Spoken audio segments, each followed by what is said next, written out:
People think administrative work is simple. Answer emails, prepare reports, track deadlines, move documents from one folder to another. That's what people imagine.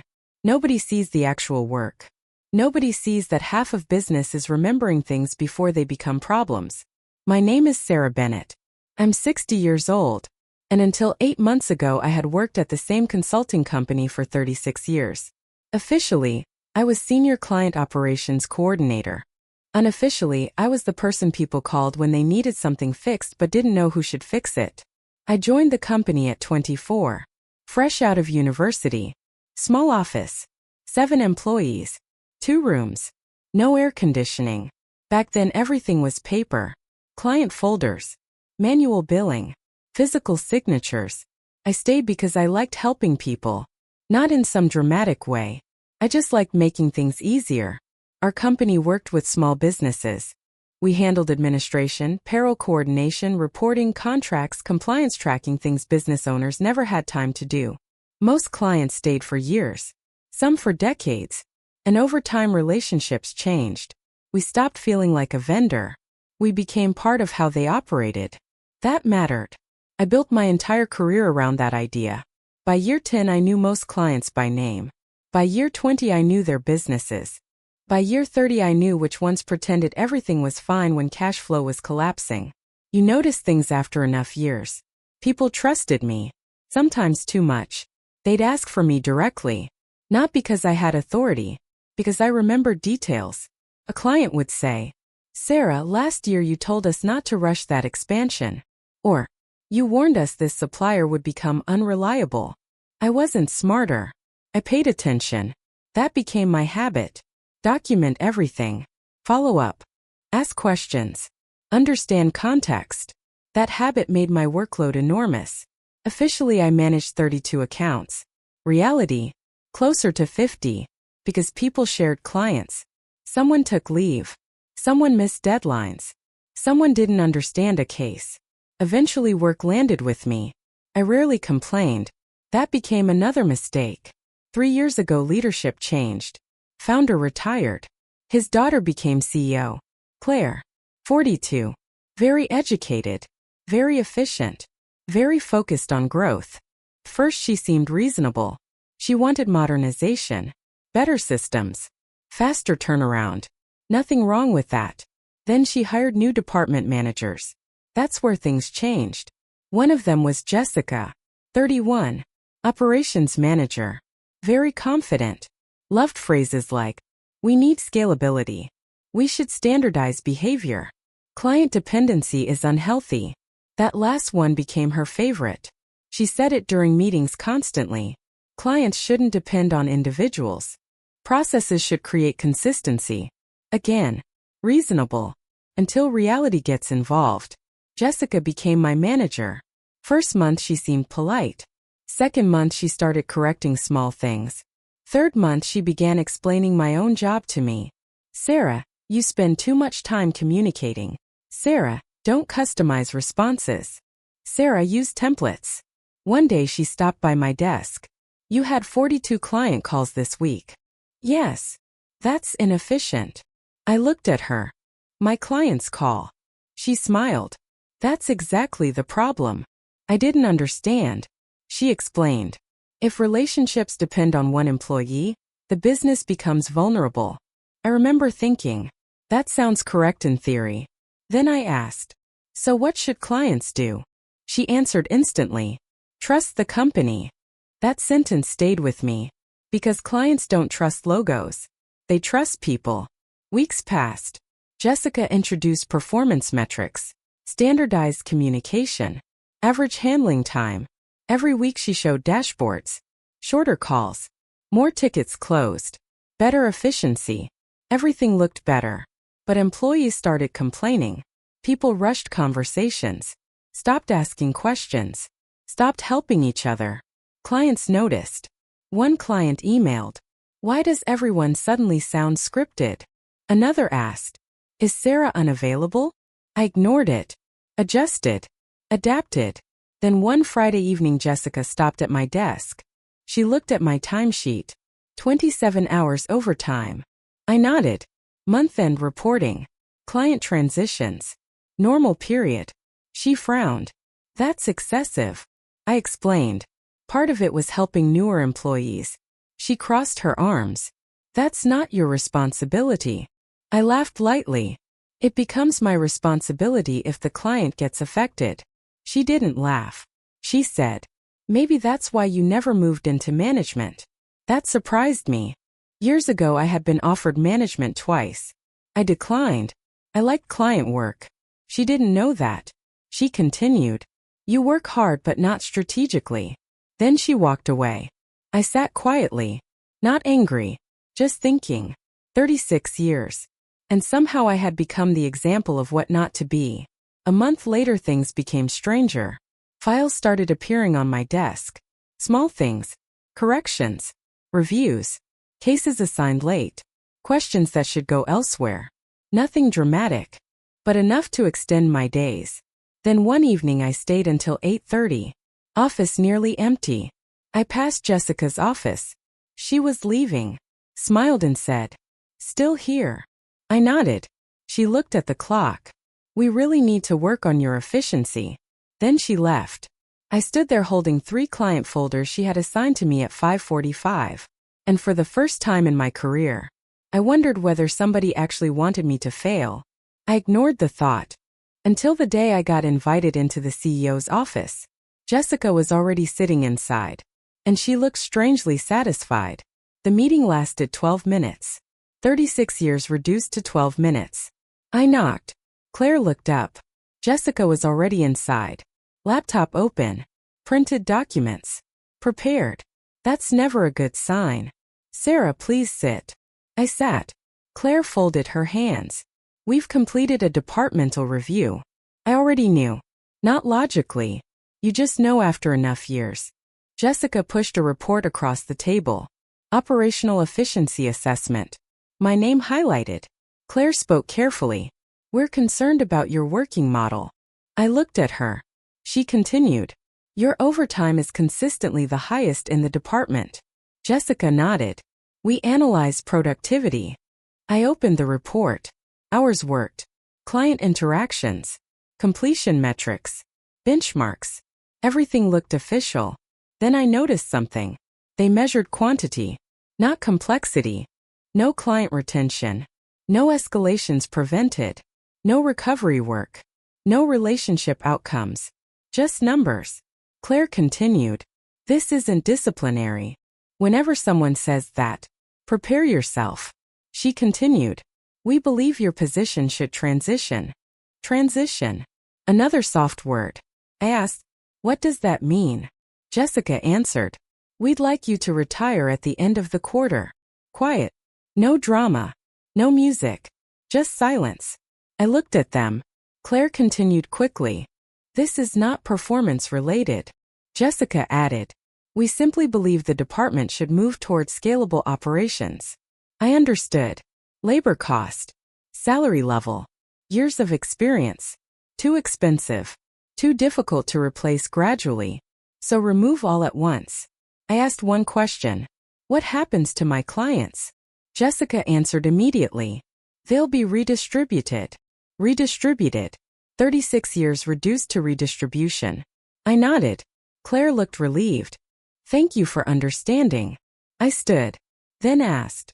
Was there any complaint? Claire hesitated. Jessica answered. No formal complaints. I nodded again. No complaints. Just inconvenient experience. I left. No speech. No argument. Back at my desk nobody knew. People worked.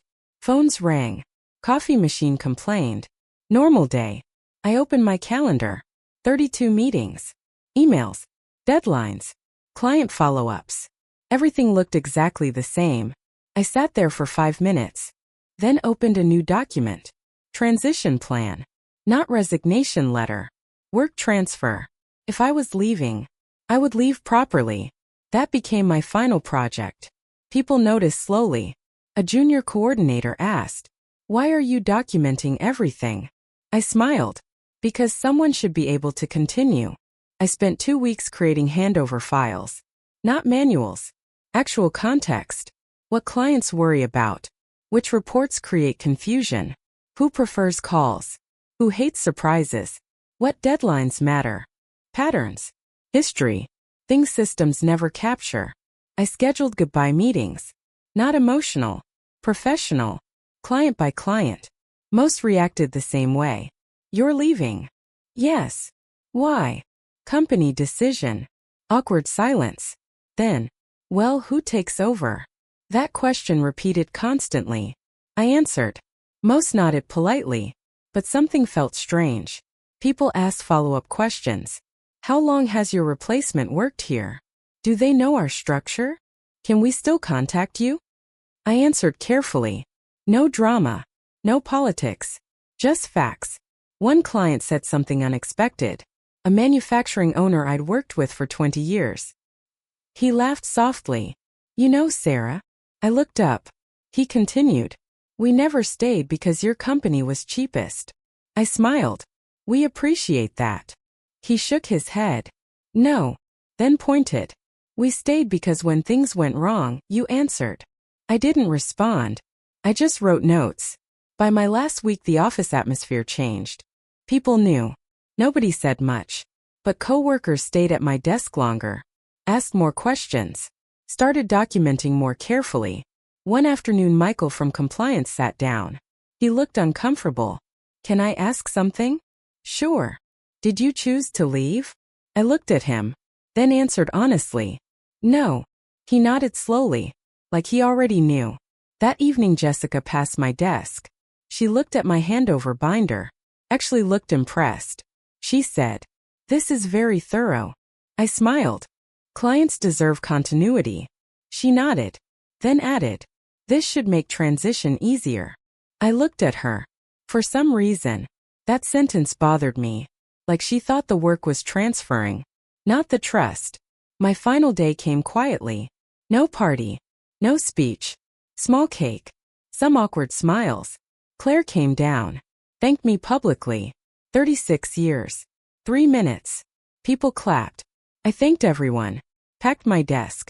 One plant. Notebook. Coffee mug. 2 framed photos. That was it.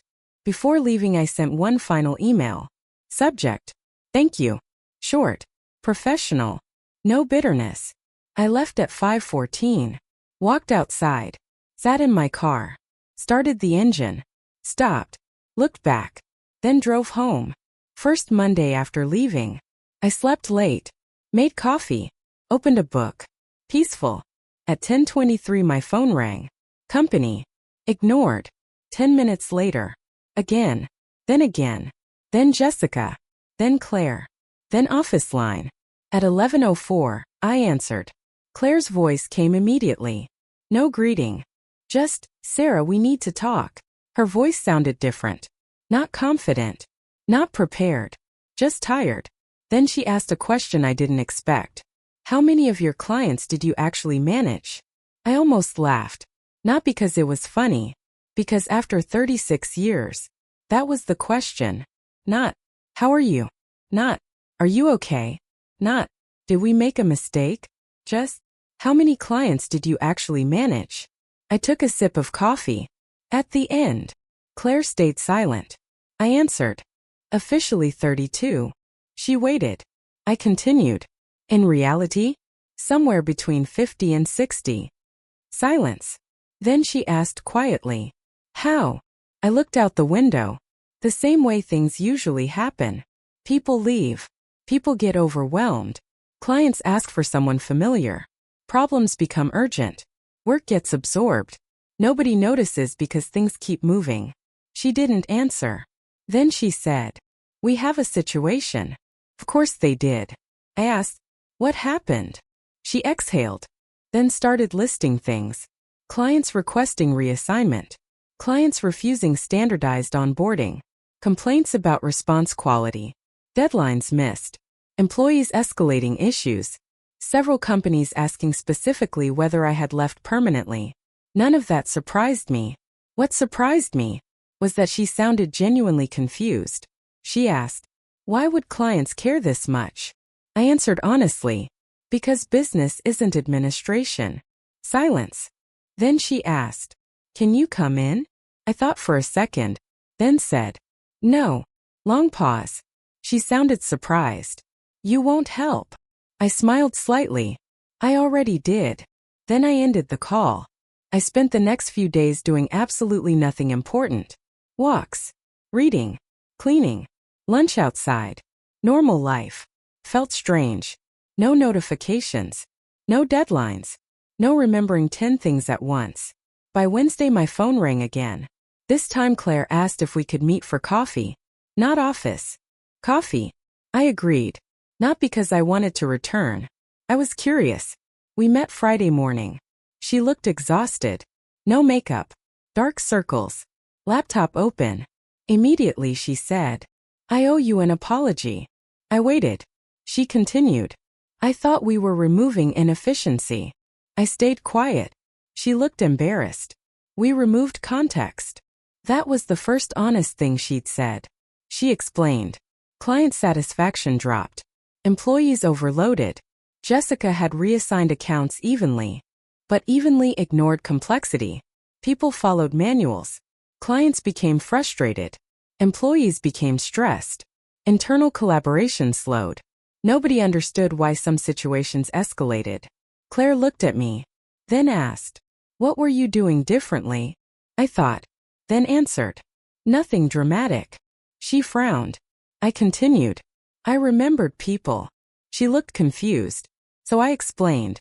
One client panics before audits. One delays paperwork because he's embarrassed. One asks too many questions because his previous accountant failed him. One always sounds angry but actually just thinks out loud. One needs reminders. One hates reminders. People aren't files. She stared, then quietly said, "We didn't measure any of that." I smiled. Most companies don't. She asked carefully, "What should we do?" Interesting question. Not, "Come back." Not, "Fix this." Just, "What should we do?" I respected that. So I answered, "Stop treating experience like overhead." She wrote it down. I continued, "Document relationships." She nodded. "Train people before transitions." More notes. Reward knowledge sharing. More notes. Then, and stop assuming efficiency means shorter conversations. That one made her stop writing. She looked embarrassed. Then she asked the question I knew was coming. "Would you return?" I smiled. "No." She nodded immediately. No pressure. No negotiation. That changed my opinion of her. Then she asked, "Would you consult?" I thought, interesting. No management. No client ownership. Just helping build something better. I didn't answer immediately. Instead I asked, "What happened to Jessica?" Claire looked uncomfortable, then answered, "She resigned." That surprised me. Apparently employees had started speaking openly. People admitted they avoided raising concerns. Several employees said work had been redistributed without understanding. Nothing unethical. Nothing dramatic. Just poor leadership. Jessica apparently believed people resisted change. The reality was simpler. People resisted being misunderstood. Claire looked tired. Then she said, "I don't think she was malicious." I nodded. "I don't think so either." She looked surprised. I continued, "She just confused measurable work with valuable work." Claire stared at her coffee, then quietly said, "I did too." That felt more important than any apology. 2 weeks later, I visited the office. Not employee. Not returning. Consultant. Temporary. Different feeling. People smiled. Not emotional. Just warm. My desk was gone. Good. A younger employee showed me a process board. She looked nervous. Then said, "I never realized how much invisible work existed." I laughed. Nobody does. Until it disappears. Then she asked, "How did you remember everything?" I smiled. Easy answer. I didn't. I just cared enough to notice. That afternoon Claire showed me a proposal. Knowledge transition program. Shared client ownership. Relationship mapping. Context reviews. Protected mentoring hours. Not flashy. Actually useful. I looked at it. Then smiled. For the first time, I thought maybe they were finally learning. But I still wasn't coming back. Because sometimes the right ending isn't returning. It's leaving something better behind. I worked with the company for 4 months after that. Not as an employee. Consulting agreement. 2 days a week. Clear hours. No emergency calls. No ownership of client portfolios. Only one responsibility. Help transfer knowledge without creating dependency again. That condition mattered. The first month was uncomfortable. People still approached me automatically. Questions. Approvals. Escalations. Old habits. At first I answered. Then I stopped. Instead I asked, who owns this? People hesitated. Then answered. Slowly something changed. People stopped asking me for solutions. Started discussing solutions with each other. That was the goal. I held workshops. Not corporate workshops. Real ones. Topics like, what clients actually mean when they complain. How to identify hidden workload. When flexibility helps and when it creates dependency. How to document context instead of tasks. People were surprisingly honest. One employee admitted, I used to think you just worked slowly. Everyone laughed. She looked embarrassed. Then added, I didn't realize you were doing everyone's unfinished work. Another employee said, I thought client calls were wasting time. Then paused. Now I spend twice as long fixing misunderstandings. Nobody argued. People started seeing work differently. One afternoon Claire joined one of the sessions. She sat quietly in the back. Toward the end she asked, if you could change one thing in how companies evaluate employees, what would it be? I thought. Then answered, measure what remains after people leave. Everyone looked confused. So I explained, if somebody leaves and everything still works, great system. If somebody leaves and everything collapses, that doesn't always mean they created dependency. Sometimes it means nobody invested in understanding their work. People wrote that down. That stayed with me. Months passed. The company stabilized. Not perfectly. Some clients still left. That's normal. Trust doesn't transfer overnight. But many stayed. New employees developed confidence. People collaborated more. Managers started reviewing workloads differently. Overtime dropped. Not because people worked faster.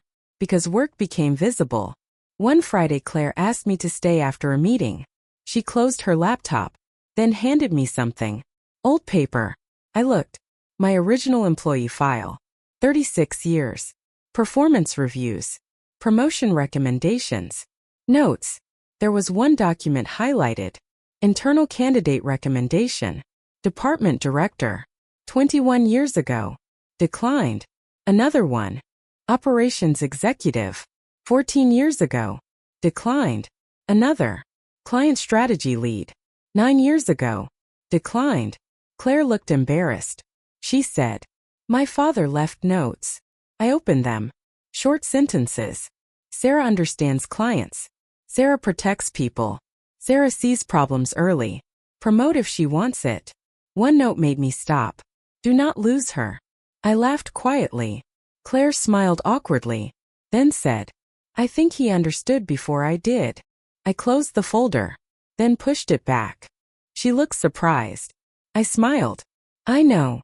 She asked, do you regret not taking those positions? I thought seriously. Then answered, no. She waited. I continued. I liked my work. And I meant it. I wasn't some hidden executive. I wasn't secretly running the company. I just did work I cared about. That mattered. A week later my consulting contract ended. Final meeting. No speeches. No ceremony. Claire thanked me. People signed a card. Someone gave me tea. Rachel from reporting hugged me unexpectedly. Then said, you know what changed? I smiled. What? She answered, people ask for help earlier now. I nodded. Good. That was healthier. I packed my bag. Again. But this time it felt different. Not like leaving. Like finishing. Outside the office Claire walked me to the entrance. Then asked, so what now? I smiled. Good question. I had no grand plan. A friend had offered desk space at her accounting practice. I was thinking about helping small companies independently. Less volume, more conversations, maybe mentoring, maybe nothing. For the first time, I didn't know. And strangely, that felt exciting. 3 months later, I rented a small office. Nothing impressive. 2 desks, 1 window, second-hand furniture, simple sign, client advisory services. No employees, no targets, no dashboards. Clients came slowly, then faster. Mostly referrals. Some old clients. Some new. I worked fewer hours. Talked more. Listened more. Charged fairly. Went home on time. One evening I locked my office and realized something. For years I thought work meant proving your value. Being reliable. Being needed. Being the person who stays late. Now I think differently. Good work isn't making people unable to function without you. Good work is helping people succeed and still being able to leave at the end of the day. I locked the door, turned off the light, and walked home, not because nobody needed me anymore, but because finally, I had stopped believing that being needed was the same thing as being valued.